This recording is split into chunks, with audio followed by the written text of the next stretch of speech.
Yo, what's up? Welcome back to another episode of The Source. College football week 6 is here. As you can see, we started off the first half of September hot as hell, jumped right up to plus 36 units.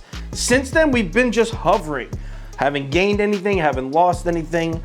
I'm not cool with that, and we're turning it around this week. In this video, the biggest game of the week, the Big Ten showdown. We got Iowa, we got Penn State. Let's go. Welcome to The Source. The Source. The Source. Hey, get the Source. All right, like I said, we got Penn State on the road at Iowa. Hawkeyes are laying 2.5 points on the road, and action's pretty even in this game. We got 60% of the money on Penn State as of Tuesday morning, early 3 a.m. Yo, check this out, though. So the money is slightly leaning Penn State, right? 60% of the money on Penn State until the line drops. Line drops from 2.5 down to 2, and there's a huge swing. We are now looking at 70% of the money on Iowa. Here we are, it's Friday night late right now. So let's cap this game. If you subscribe to this channel, you already know the first step. We're running the numbers through the spreadsheet. According to the analytics, Iowa should be laying 1.89 points here, I think it was, which tells us nothing at all. Books are laying 2 points, spreadsheet's laying 1.89. No lean whatsoever. All right, quick breakdown. So here we are, the best two teams in the Big Ten, maybe? I mean, I'm sure Ohio State and Michigan State would have something to say about that, but it's hard to argue against Iowa and Penn State right now. Unfortunately, we have to pick one in this game. Both these teams I have kind of on auto bet, like back them no matter who they're playing.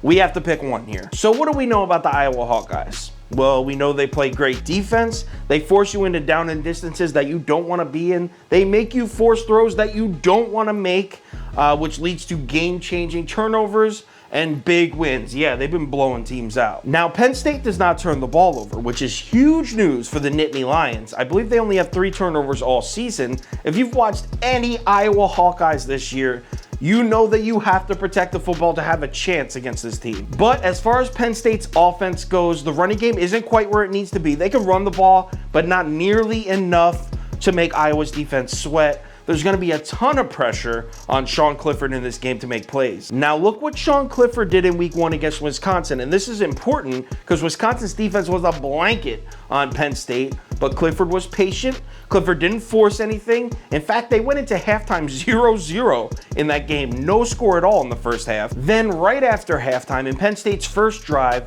Clifford finds Jahad Dotson deep for a 50-yard touchdown. Then later in the game, in the fourth quarter, Clifford finds Dotson again for a 42-yard bomb, which set up the game-winning touchdown. What I'm saying here is Sean Clifford knows how to be patient. He's not going to fall into Iowa's traps. Iowa's just setting turnover traps on defense. Then go ahead, try it. Go ahead. Start a 9, try this throw. Clifford's not really going to fall into these traps. So it's important to point out what I just did. I just compared Penn State, Iowa, the game we're about to watch, to the Penn State, Wisconsin game in week 1, which there's a lot of similarities, especially between Wisconsin's defense and Iowa's defense. But if we're making that comparison, we also need to mention there's no way Iowa's going to throw 2 interceptions late in the fourth quarter to give away the win. Yeah, Penn State beat Wisconsin 16-10, but Graham Mertz gave the game away. It's important to mention that. Speaking of Iowa's offense, now we got a good unit here, this Hawkeye offense. It's good, but it's nothing that blows you away. They got an offensive line that is probably top 2 or 3 in the country, maybe the best. Their offensive line is elite. Other than that, they have a good back in Tyler Goodson, but he's not top 15 NFL draft good. He's just a solid Big Ten back. Spencer Petras, he protects the ball, but he's not really crushing you down the field with any big plays.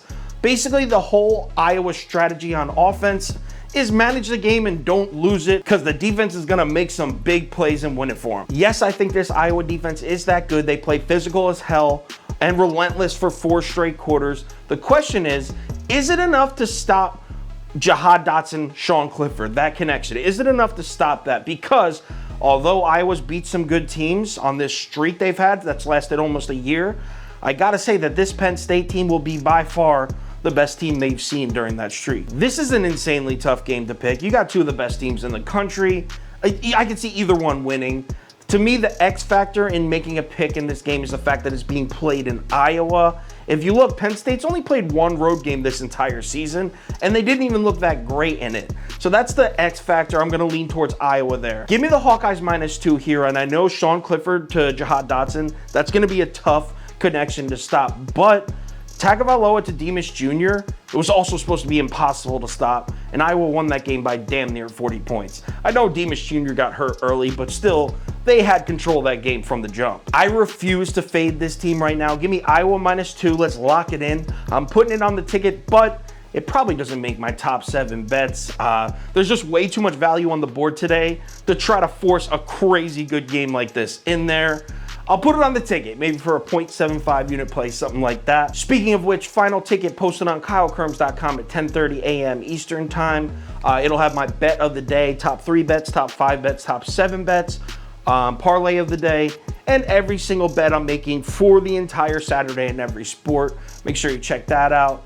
Also, if there's any crazy changes, injury updates, money shifts, line movement, anything like that, I'll definitely put it on my Twitter, Instagram story, and Facebook. So make sure you check one of those platforms before you place your bets. College football week 6 is here. I love Saturdays this time of year. Let's strap up. We're making some money today. I will talk to you on Twitter.